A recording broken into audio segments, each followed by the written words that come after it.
everyone. Hello. It's your one and only Lady J. If you have not subscribed, what are you waiting for? Go and subscribe and smash the notification bell so that if I put more videos, you will be the first to be notified. If you have subscribed here before, thank you and God bless you. My younger people, today's topic na about one pastor. This one they happen for Italy because why I want to talk and be say sometimes I go to wonder who they call those our pastors then, where they will call themselves men or women, woman of God, man of God. I know they understand, like I know they understand who they really call them. If now God where we they serve, they call them, or now another person I don't understand really, because this woman now pastor, a woman of God, where people they cry to, where they preach for forgiveness, they preach for so many things. But this one now we come the apple now, like even remember the one of them they shocked her lives, they surprised, like seriously say what it come over this woman, they don't know. This woman, my people, he gets husband, he go marry this man, come from Nigeria, him with the man they together. You know, so as they did together, as a woman of God, she go say, you know, the one jogodo with your husband. If your husband call her for bed, say, today, may we see play, you go say no. May we still jogodo, you go say no. So the man not gonna know what to do again. The man can't like, you don't understand. If he say me we jogodo, that's so you want to do fasting, that's so you want to do this. You know, they like the man touch sham, nothing. The way she wanted to treat the man can't too much.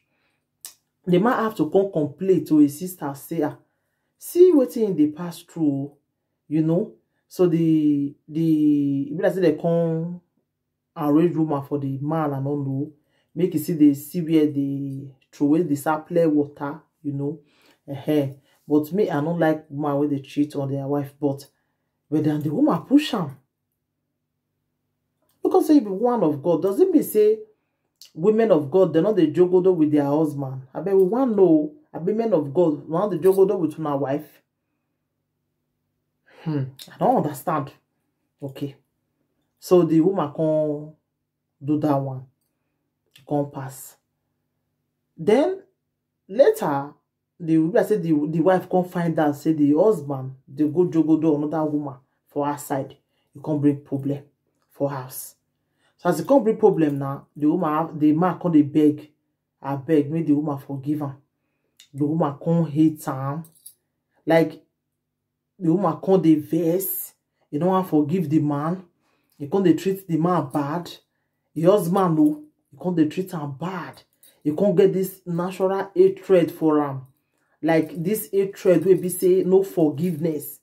You can't get for the man. The verse when he get for the man part 2 not there. He can't the verse. He can't the verse for the man.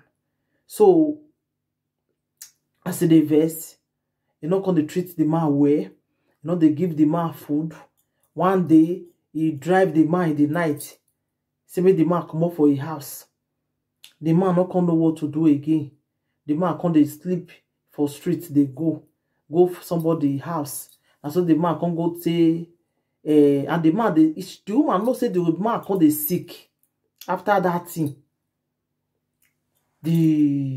According to the way I tell here, they even say this woman else when the first thing get before, when that one see autumn, and so that one sick beme. Say that one beme. So that one can sick, for that one can sick beme too. They don't do. Before she can carry this one, you can't drive this one. They don't say the guy they sick for his side body. You can't drive him. This man can't do hospital. This woman no go say make it even go like make it still go there. Say make it see even like see the man, even take care of the man, even see like as the husband, make it see like see pet him, like see go greet him, you know go. He can't still go in church. The one wey shocked her lies me pass. She can't go at church. he can't warn his church member there. People can't even they beg this woman, say, I beg. Now your husband, the man they die. Go see him. He say, la. He can't go in church, he can't warn the church member then say, if I see una, say, una go see this your husband, wetin you go do now? He swear put, he say anybody we go see that man for hospital. He say that person go meme. Anybody will go that hospital, go see that man. He said the person go meme. So all of them come the fear to go there. All of them come the fear. Nobody go see the man again. The man can't do hospital. He can't spend months for there. Nobody go ask of this man. So as he did now one day come say message, go give one of the church members say, and I saw not be. Nobody even ask of him. He be like, who not get people. Nobody they even come hospital come ask of him. I ain't did nothing. Because the wife swear put. Nah. After that, the next day, like the year said the man, he don't be me. As they say me, they go ask of him, like the church, they send an embassy. They will go contact embassy come. Before they come contact embassy, do everything, and they come tell they say the man don't be me. This woman now in Nigeria, because every year she must go Nigeria.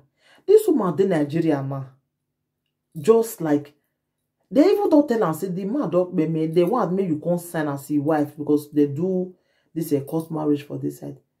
He say no they come. He say if you never reach time where she want to come Europe, she not they come. The thing can be surprise a pastor for that matter not get forgiving mind. And don't go come now, come they preach forgiveness, they preach for people say, you have to forgive, you have to do this. Couldn't believe, say, where I forgot to talk again. When he drive your husband for outside that day, this woman come, she get crusade the next day for another city for Italy there. 7 days crusade. And she want preach. She can't come out go the crusade after he don't drive your husband in the night. Me, I don't understand where this women they serve God though. The thing still they shockalize me like the thing they surprise me. How they say they serve God? Who they call Luna? He say if you never reach time where she want to come back, she not they come back. May anybody not disturb her. This woman just then I draw around the flares, they go, they snap picture, they like Hey. So the thing like they surprise say, what did this man do you reach like that? No matter what did this man do you, it go reach for you to just hate the man like that. It go reach for you to just treat the man like that. You don't go tell your family say your husband don't pay me, their picking don't pay me. Even though he not born for this man, but the hatred where this woman get for this man, part 2 not there. The hatred part 2 you know they. Even with the man dead, this woman see 8 times. Hey, now wow, not when Musa no go see forget. So now the matter where they grant my people, the people for that city, they don't know what to do again. When this woman still come and make constant, she not come. Some people wicked though. This one call herself a woman of God. Now ain't wicked like this, so a woman of God. One of fear oh. There's always a person never see, never work carriage there. I say, you know why the thing they surprise them for there? They say the woman nice. I said the woman they carry them. I said the woman they good. I said the woman they this. They do this one. So for me, I believe say now true a real person I be this one. Because a woman of God get this kind of hatred. A woman of God. Now they vest like this. Ah, wow, not the way Musa no go see forget my people. Now the matter where they grant, I be this one. Oh. As I they told, I do some of the Nigeria, they enjoy itself. Say if you never reach time, she want to come back to Europe, she not they come back. Hey, not the way. As in, I fear we don't fear this woman really. So my people, I beg, I wanna reason this matter. What did this woman do? So na good thing or na bad thing? My people, I beg. Who go fit help the man? May they go help him. He don't pay me.